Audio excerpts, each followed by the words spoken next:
వక్ఫ్ bill తర్వాతనైనా సరే మోడీ వల్ల కాదు, మోడీ చేత కాదు అనొద్దు. చేతనైతే 2-3 ముక్కలనండి. దమ్ముంటే బంగ్లాదేశ్ ఆక్రమించుకో, దమ్ముంటే గిల్గిట్ బల్టిస్తాన్ ఆక్రమించుకో, దమ్ముంటే బెలూచిస్తాన్ ఆక్రమించుకో, దమ్ముంటే జమ్మూ అండ్ కాశ్మీర్ పీఓజేకి పాక్ ఆక్యుపైడ్ జమ్మూ కాశ్మీర్ లాక్కో, దమ్ముంటే గనక ఆ సియాచిన్ గ్లేషియర్లో చైనా ఆక్రమించుకున్నది ఆక్రమించుకో అని చెప్పానండి.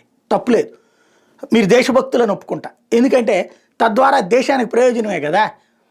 మోడీని ఇది సాధ్యం కాదు అంటం అనవసరం. అయోధ్యలో రామాలయం అసాధ్యం అన్నారు, అయిపోయింది కదా. ఆర్టికల్ 370 అసాధ్యం అన్నారు, అయిపోయింది కదా.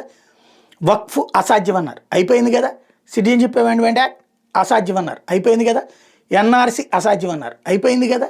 ఏడాగేడైనా అమెరికాతో సంబంధాలు కష్టం అన్నారు, జరిగిపోయింది కదా. బైడెన్ వస్తే నష్టం అన్నారు, సాధించాడు కదా. అదే ట్రంప్ వస్తే మళ్ళీ కష్టాలు వస్తాయన్నారు, నడిపిస్తున్నాడు కదా. ఎక్కడ ఆగుతున్నాడు అతను? ఏ పాయింట్లో వెనకబడుతున్నాడు? మౌలిక వసతుల కల్పన, అభివృద్ధి, సంక్షేమం 2 సాధ్యం కాదన్నారు, 2 చేసి పెడుతున్నాడు కదా.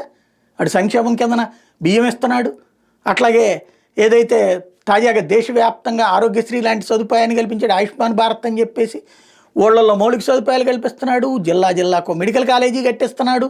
ఇటు మౌలిక సదుపాయాలు, అటు పక్కన ఇది రెండింటినీ చేసుకొస్తున్నాడు కదా. ఇంకా ఇది చేత కాదు, ఇది సాధ్యం కాదని ఎందుకు అంటాం?